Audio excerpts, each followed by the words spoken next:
Hello again. So about a year and a half ago, I did a video showing what upgrades I'd done to my Parkzone Sport Cub. This is the 1300mm S2 version, well, from Parkzone, Horizon Hobby. And I showed you some of the upgrades I did, like changing the prop in the ESC and doing the aluminum struts, made aluminum struts, adding some checkerboard, and so on. And it's been about a year and a half ago, like I said, and I thought I'd do a part 2 because I made some more changes to my Sport Cub that I've really put some time into, and I think the effort's paid off. So that's the big thing I did was I added the Turnigy lighting set from Hobby King, and you can see with some modifications. So I added beacon lights at the tail, on top, on sort of the top side of the tail, or I guess the rear end of the fuselage. I've got the navigation and strobe lights. That's on both sides. I've got the navigation and strobe lights. That's all stock, red and green. I've also got, because it came with 2 beacon lights, I got the beacon light on the bottom of the fuselage. And I wasn't really happy with the way the landing lights worked, and plus I want the Turnigy set from Hobby King doesn't give you the ability to switch them on and off. So what I did instead was I took those out, the landing lights that are white, and I replaced them with a set that I found on eBay. So, and I ended up putting them on a switch that I got from Hobby King, a Turnigy switch, and there they are. So I get nice bright landing lights now, and in a second I'll show you how they look at night. There they are at night, or in the darkness, I guess. So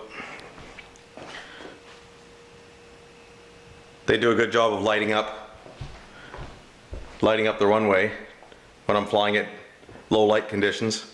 So those are my landing lights, my lighting set, which I control through the gear switch on my transmitter. So I've been playing around with that. One of the other things that I wanted to show you was, I had a real problem with the landing gear bending back. It kind of splays back after a few hundred landings.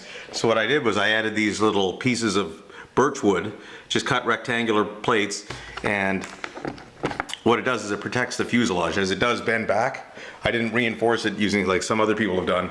What I've done is I've just taken those rectangular pieces of birch plate, and what this does is as the fairings bend back, they don't dig into the fuselage. So they're basically like fuselage protectors.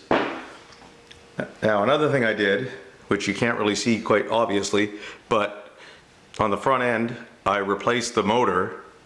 Before I had upgraded to a 35 amp Hobby King ESC with the stock motor, and I changed to a 10x7 slow flyer prop.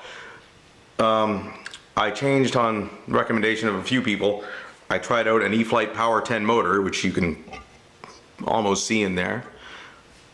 Now the E-Flite Power 10 motor with the same battery delivers considerably more power. So I found that I was really pushing my batteries. I was kind of puffing my packs with the new E-Flite Power 10 motor. So what I did was in the process I changed the ESC just to be able to handle the load a bit better. It was drawing about 30 amps. Even with this 9x6 prop, I changed back to the stock prop, a 9x6 prop, which is the stock that comes with the Sport Cub.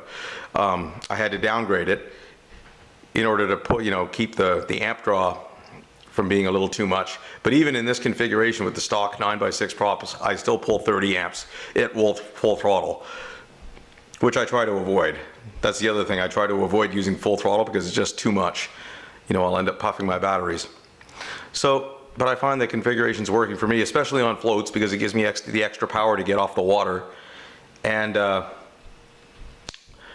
also the smaller prop diameter of the 9x6 prop reduces the amount of water spray.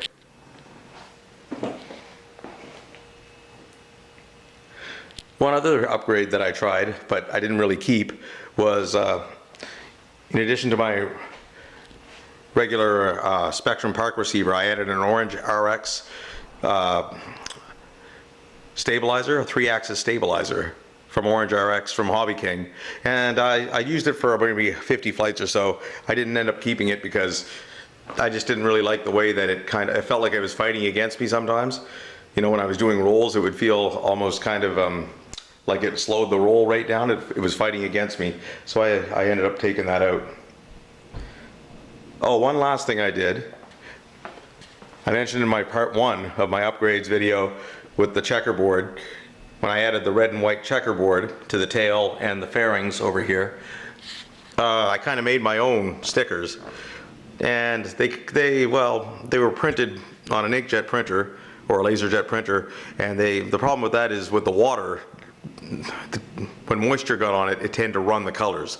So I did what I probably should have done in the first place and bought a checkerboard sticker set, red and white, from Hobby King, and much cleaner, much better. You know, they look a lot better and more durable and much more water resistant because they're actually stickers and not just a laser printed pattern. And I did the same thing, if you recall. I put those on my floats too, so I just upgraded the same thing. There's my floats that I did last year, about a year and a half ago, with my modified water rudder setup. So there you have it. That's a update, year and a half later, from my Parkzone Sport Cub. Still really enjoying it. I know there are some other offerings out there now since then. Since my first video, the Durafly Tundra has come out, which is really popular, and the E-Flite, I guess it's the E-Flite Timber, the Timber from Horizon Hobby.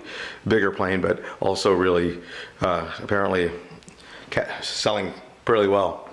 But I still like my Sport Cub. It's convenient, it flies great, and especially with my with the upgrades. You know, I know the Timber has lights as standard, navigation lights as standard. I'm pretty happy with my Sport Cub. It's got almost 800 flights on it, and I'll probably be flying it for quite a while to come. Anyway, thanks for watching.